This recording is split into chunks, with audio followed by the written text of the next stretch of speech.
Vor knapp 2 Jahren haben wir vom Museum Morsbruch Gerhard Richter angesprochen und ihn gefragt, ob er mit uns zusammen eine Ausstellung seiner übermalten Fotografien machen möchte.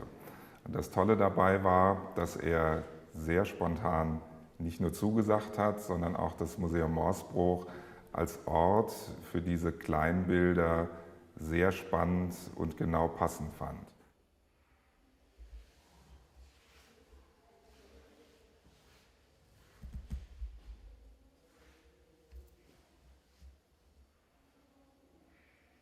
Denn die übermalten Fotografien sind in der Regel sehr kleine Bilder, es sind meistens handelsübliche Abzüge von Fotografien, die er selbst gemacht hat, im Format von 10 x 15 cm, die er danach mit Ölfarbe übermalt.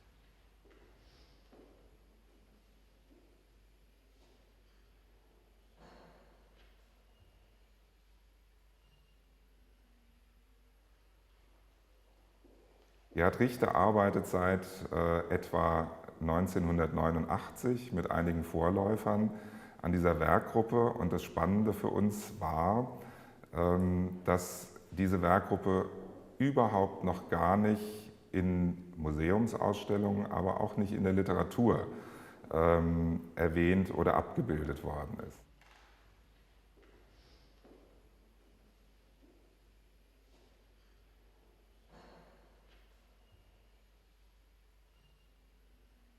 Die Grundlage der übermalten Fotografien sind Fotos, die Gerhard Richter aufgenommen hat auf seinen Urlaubsreisen, wenn sein Haus, das er aufgenommen hat, das Atelier in der Bismarckstraße in Köln, aber auch Spaziergänge im Hahnwald, wo sein privates Wohnhaus steht in Köln, Spaziergänge durch den Wald, aber auch Fotos zum Beispiel vom Engadin, wo er seit 30 Jahren jedes Jahr Urlaub macht, oder von Jüst. Also es sind die privaten Fotografien von Gerhard Richter. Praktisch alle Fotografien, die wir hier sehen, sind von ihm selbst gemacht. Und sie haben den Charakter nicht von Kunstfotografie, sondern sie haben den Charakter von Schnappschüssen.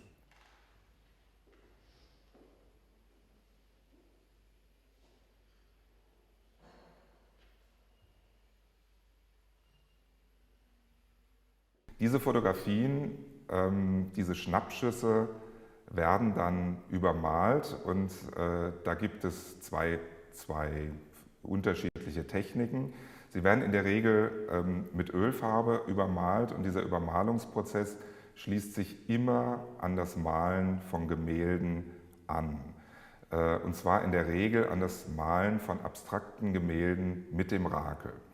Wenn Gerhard Richter mit dem Rakel Gemälde malt, dann tut er das ja nicht mit einem Pinsel, sondern er macht es eben mit einem Rakel, das heißt im übertragenen Sinne mit einem riesigen Kunststoffspachtel, der bis zu 2, bei einigen Bildern sogar bis zu 3 Meter breit sein kann.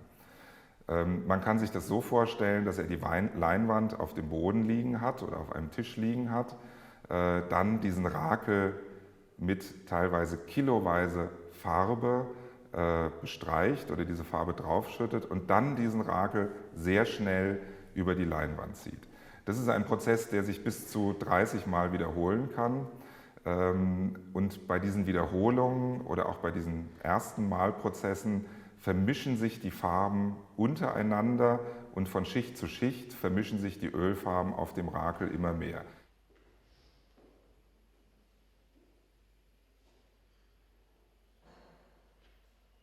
Und diese Farbe, diese übrig gebliebene Farbe, die verwendet Gerhard Richter für die Übermalung von Fotografien. Und dabei gibt es zwei unterschiedliche Techniken. Die eine Technik ist eine Technik, die man im weiteren Sinne als eine Monotypie bezeichnen kann. Das heißt, er nimmt das Foto, er nimmt den fotografischen Abzug und drückt ihn in die feuchte Farbe hinein. Dann hebt er das Bild wieder ab und dabei bleibt natürlich viel Farbe auf dem Bild kleben, aber die Farbe zieht sich auch zusammen wenn sie hochgezogen wird, zieht sie sich zusammen und bildet dabei relativ scharfe Grate. Das ganze Bild oder die Ölfarbe sieht dann aus wie ein Wurzelgeflecht, was sich über Teile des Bildes erstreckt. Und die andere sehr häufig anzutreffende Form der Übermalung ist mehr ein Wischen des Bildes, ebenfalls durch die nasse Farbe.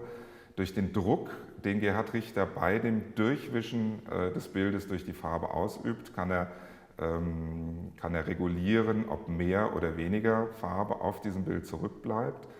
Und vor allem aber kommt durch diesen Wischprozess, durch dieses Ziehen des Fotos durch die nasse Farbe, kommt eine Zugrichtung in das Bild. Und diese Zugrichtung sehen wir dann als eine sehr dynamische Farbausrichtung auch auf dem Gemälde.